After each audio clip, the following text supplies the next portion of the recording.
I want you to take a second and think about the very first time you received a paycheck. Do you remember that feeling of absolute power? That sense that suddenly the world was your oyster and you could finally buy all the things you had been dreaming about? I remember it vividly. I felt like a king for about 48 hours. And then reality came crashing down when I realized I still couldn't afford my car insurance and my phone bill at the same time. Looking back, I realized that nobody actually teaches us the fundamental rules of money. We are taught how to solve for X in algebra and how to memorize the dates of historical battles, but we are never taught how to actually manage the cash that flows through our hands every single month. I spent years making every classic financial mistake in the book. I treated my credit card like free money, I had absolutely no savings, and I lived with a constant, low-grade fever of financial anxiety that followed me everywhere I went. I used to think that personal finance was some complex, boring math problem that only people in suits understood. But after hitting rock bottom and finally educating myself, I discovered that money is actually governed by a few incredibly simple, almost obvious rules. These are the rules I desperately wish someone had sat me down and explained to me when I was 18 years old. If I had known these basics earlier, I would be decades ahead of where I am today. The first and most important rule is that your income is not your wealth. In our modern society, we are trained to look at someone's car, their house, or the designer labels they wear and assume they are rich. But the truth is, a lot of those people are just one missed paycheck away from total disaster. They have high incomes, but they have zero wealth because they spend every single cent they make trying to look rich to people they don't even like. True wealth is the money you keep, not the money you spend. It is the gap between what you earn and what you live on. Once I understood this distinction, my entire perspective shifted. I stopped trying to impress strangers and started focusing on building a fortress of security for myself. I realized that every dollar I spent on a depreciating asset, like a brand new car or a fancy watch, was a dollar that could have been working for me in the market, growing and compounding over time. This first rule is the foundation of everything else. You have to break the psychological link between spending and status. You have to realize that being wealthy is about having options and freedom, while looking wealthy is often just a gilded cage of debt and stress. I had to learn to value my future freedom more than my current vanity. It wasn't an overnight shift, but once that seed was planted, I couldn't unsee the trap I had been living in for years. I started to see my money as a tool for liberation, rather than just a way to acquire more stuff. This simple realization is the gatekeeper to financial peace. The second rule that changed my life is the 50-30-20 framework. When I first started trying to budget, I made it way too complicated. I had 30 different categories for everything from streaming services to avocado toast, and it was so overwhelming that I would give up after 3 days. But then I found this simple ratio that acts as a North Star for your finances. 50% of your after-tax income goes to your needs, things like rent, groceries, utilities, and basic transportation. These are the non-negotiables. 30% goes to your wants, the fun stuff like dining out, hobbies, and that Netflix subscription. And the final 20% must go to your financial future. This includes debt repayment, your emergency fund, and investments. This rule is brilliant because it gives you a clear boundary. If your rent is taking up 60% of your income, you don't have a spending problem. You have a housing problem, and you need to adjust. If you're spending 40% on wants, you now have a target to cut back on, so you can feed your future self. It removes the guilt from spending, because as long as your needs and future are covered, you can enjoy that 30% on wants without a second thought. I wish I knew this earlier, because I used to swing between being a total cheapskate who hated spending a dime and a reckless spender who ignored the future entirely. This rule gave me the permission to live my life while still being responsible. Closely tied to this is the rule of 7. Whenever I'm tempted to buy something luxury or non-essential, I imagine taking that same amount of money and investing it in a simple index fund for 10 years. At an average return, that money would roughly double. So, if I'm looking at a $1,000 gadget, I ask myself, is this gadget worth $2,000 of my future freedom? Usually the answer is a resounding no. This mental trick helps you combat the instant gratification monster that lives inside all of us. It forces you to see the opportunity cost of every single purchase. We often think about what we are getting in the moment, but we rarely think about what we are giving up in the future. In America, we are bombarded with thousands of advertisements every single day telling us that we need more to be happy. The rule of 7 is your shield against that propaganda. It gives you a moment of pause to decide if the trade-off is actually worth it. I also learned the hard way that sale is just another word for spending. I used to think I was saving money because I bought a jacket for 50% off.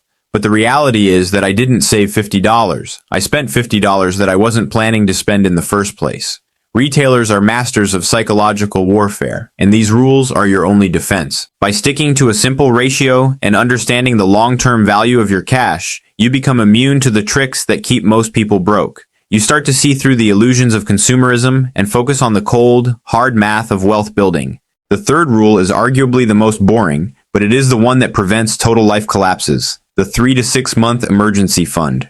I used to think an emergency fund was just for people who were paranoid or had unstable jobs. I figured if something went wrong, I'd just put it on a credit card and deal with it later. That is a dangerous high-stakes gamble that I lost when my car transmission died and I was hit with a $3,000 bill I couldn't pay. I ended up paying for that repair for 2 years because of the high interest rates on my card. A true emergency fund is not just a pile of cash. It is I can sleep at night insurance. It is the buffer between you and the chaos of the world. Life is going to throw curveballs at you. A medical bill, a sudden job loss, a global pandemic, or a leaking roof. When you have 6 months of living expenses sitting in a high-yield savings account, those events change from being life-altering catastrophes to just expensive inconveniences. You don't have to panic. You don't have to beg for a loan, and you don't have to sell your investments at a loss. You just pay the bill and move on with your life. I wish I knew that this fund should be your absolute priority before you even think about the stock market or buying a home. Without a safety net, your entire financial house is built on sand. Another rule that goes hand in hand with this is never pay interest on things that lose value. This means cars, clothes, furniture, and electronics. If you have to borrow money to buy something that is going to be worth less next year than it is today, you are effectively paying a double penalty. You are losing money on the depreciation of the item, and you are losing money on the interest to the bank. The only things worth borrowing for are assets that traditionally go up in value, like a home or a high-quality education. And even then, you have to be extremely careful. I see so many people in their 20s and 30s trapped in a cycle of high-interest car loans and buy now, pay later schemes. They are essentially renting their lifestyle from the banks.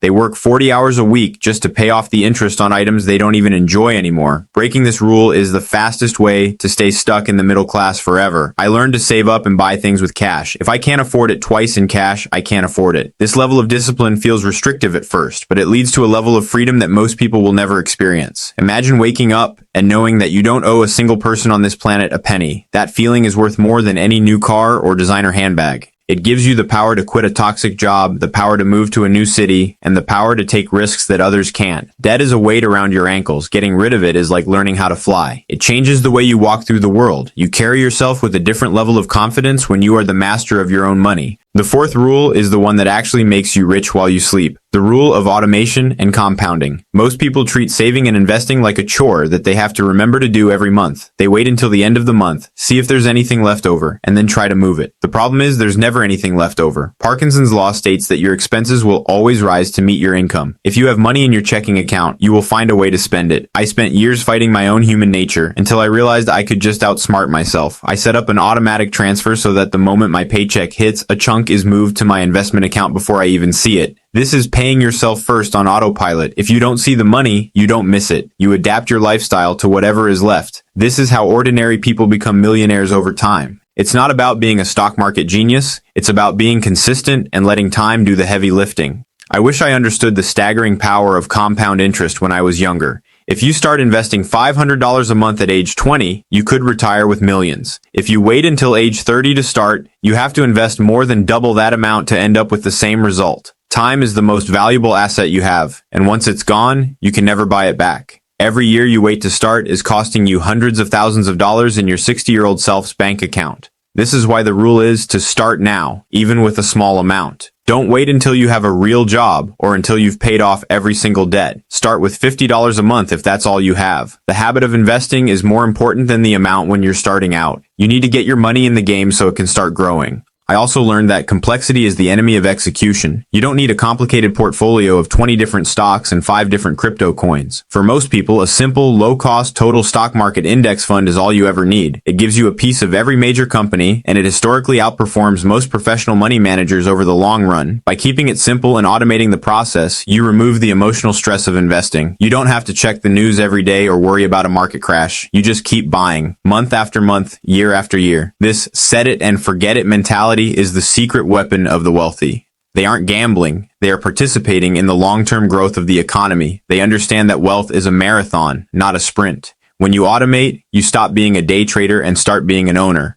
You stop worrying about the price of eggs today and start looking at the harvest 10 years from now. It's a total shift in consciousness that allows you to focus on living your life while your money builds your future in the background without any further effort from you. The fifth and final rule is the most important one for your mental health. Use money to buy time and experiences, not just things. There is a massive misconception that personal finance is about being a miser and never having any fun. People think it's about eating ramen noodles and never going on vacation, so you can have a big number in a bank account when you're 80. That is a miserable way to live. The whole point of mastering these rules is so that you can use your money to enhance your life and the lives of the people you care about.